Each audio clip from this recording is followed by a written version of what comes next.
إنما المؤمنون الذين آمنوا بالله ورسوله ثم لم يرتابوا وجاهدوا بأموالهم وأنفسهم في سبيل الله أولئك هم الصادقون.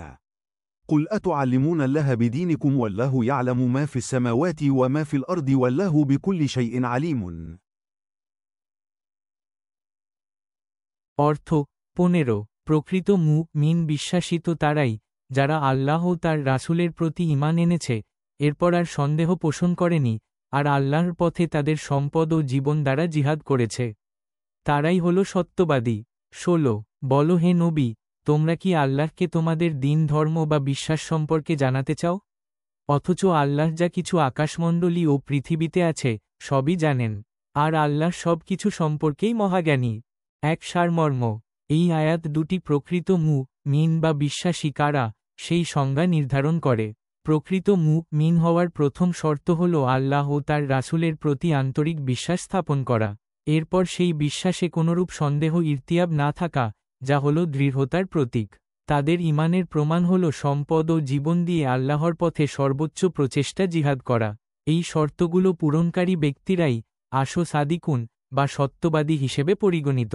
পরের আয়াতে বলা হয়েছে, আল্লাহকে নিজের বিশ্বাসের কথা জানিয়ে লাভ নেই, কারণ আল্লাহ আকাশ ও পৃথিবীর প্রতিটি বস্তু সম্পর্কে জানেন।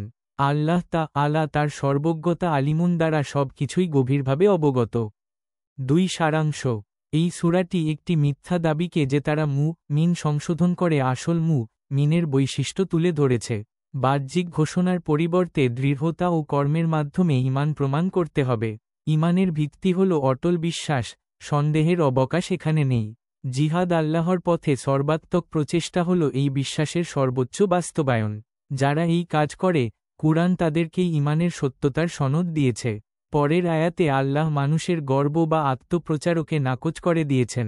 আল্লাহ মানুষের প্রকাশ্য ও গোপন সবকিছুই জানেন, তাই তাকে প্রভাবিত করার চেষ্টা বৃথা। মানুষের উচিত হল নিজেদের দিন আল্লাহকে জানানো নয়, বরং তার কাছে দিন অনুযায়ী হওয়া। 3 তাৎপর্য। ঈমানের গুণগত মান।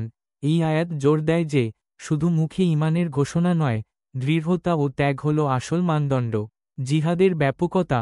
সম্পদ ও জীবন দ্বারা জিহাদ করার তাৎপর্য হল সর্বস্ব দিয়ে আল্লাহর পথে কাজ করা। সত্যবাদী সাদিকুন, শুধুমাত্র যারা তাদের কথার সাথে কাজের মিল রাখে তারাই আল্লাহর দৃষ্টিতে সত্যবাদী। আল্লাহর সর্বজ্ঞতা। 16 নং আয়াতের তাৎপর্য হল আল্লাহ মানুষের হৃদয়ের ভেতরের অবস্থা সম্পর্কেও জানেন। অহংকার বর্জন। আল্লাহকে নিজের ধার্মিকতা সম্পর্কে জানানোর চেষ্টা করা হল অহংকার, যা আল্লাহর সামনে অচল। কাজী প্রমাণ। মানুষ কি বলছে বা দাবি করছে তা গুরুত্বপূর্ণ নয়, তাদের কাজ ও হৃদয়ের অবস্থা হল বিচার্য। নিষ্ফল প্রচেষ্টা। আল্লাহকে শিক্ষা দিতে চাওয়া বা তাকে প্রভাবিত করার চেষ্টা করা হল জ্ঞানহীনতা। এই আয়াত বিশ্ববাসীদের তাদের ইখলাস একনিষ্ঠতা যাচাই করতে এবং লোক দেখানো কাজ পরিহার করতে শেখায়। ভিডিও চলাকালীন উপরে ছোট্ট আইকনে ক্লিক করুন বিস্তারিত জানতে। 4 শিক্ষণীয়। সন্দেহমুক্ত বিশ্বাস। ঈমানকে অবশ্যই সকল দ্বিধা ও সন্দেহ থেকে মুক্ত রাখতে হবে, যাতে তা অটল থাকে। ত্যাগ ও কুরবানি। আল্লাহর পথে সময়, অর্থ ও সামর্থ্যের সর্বোচ্চ ব্যবহার করতে প্রস্তুত থাকা। ঈমানের প্রমাণ। জীবন ও সম্পদ দিয়ে চেষ্টা করাই হল নিজের ঈমানদার হওয়ার সবচেয়ে বড় প্রমাণ। বিনয় ও নম্রতা। নিজেদের ধার্মিকতা নিয়ে অহংকার বা আত্মতৃপ্তি প্রকাশ করা থেকে বিরত থাকা। ইখলাস আন্তরিকতা। সকল কাজ শুধুমাত্র আল্লাহর জন্যেই করা, কারণ তিনি অন্তরের সব খবর জানেন। সর্বজ্ঞানের উপলব্ধি। যেহেতু আল্লাহ সব কিছু জানেন, তাই তাকে বোকা বানানোর কোনো সুযোগ নেই। সত্যবাদী হওয়া। কথা ও কাজের মধ্যে ঐক্য স্থাপন করা এবং আল্লাহর কাছে নিজেকে সত্যবাদী হিসেবে প্রমাণ করা। ভ্রান্ত ধারণা পরিহার। আল্লাহকে নিজেদের বাহ্যিক ধর্মীয় লেবাস দ্বারা প্রভাবিত করা যাবে না, এই বোধ রাখা। জনাব ও জনাবা, আশা করি আয়াতের কন্টেন্টগুলো মনোযোগ দিয়ে শুনেছেন। হয়তো আপনার মনে কিছু প্রশ্ন জাগতে পারে, এই আয়াতের বিষয়বস্তু কতটা সঠিক, কতটা গভীর। যদি মনে দ্বিধা বা সংশয় থাকে, তাহলে অবশ্যই একজন আলিমের স্মরণাপন্ন হন, যিনি কুরআন সম্পর্কে সুস্পষ্ট জ্ঞান রাখেন। তার সঙ্গে আলাপ করে বিষয়টি ভালোভাবে বুঝে নিন এবং আমাকে জানাতে ভুলবেন না আমার কন্টেন্টগুলো সত্য কিনা, কিংবা আপনার কোনো প্রশ্ন থাকলে তা জানাতে পারেন। দীর্ঘক্ষণ অপেক্ষা করে এই ভিডিওটি দেখার জন্য আপনাকে আন্তরিক ধন্যবাদ।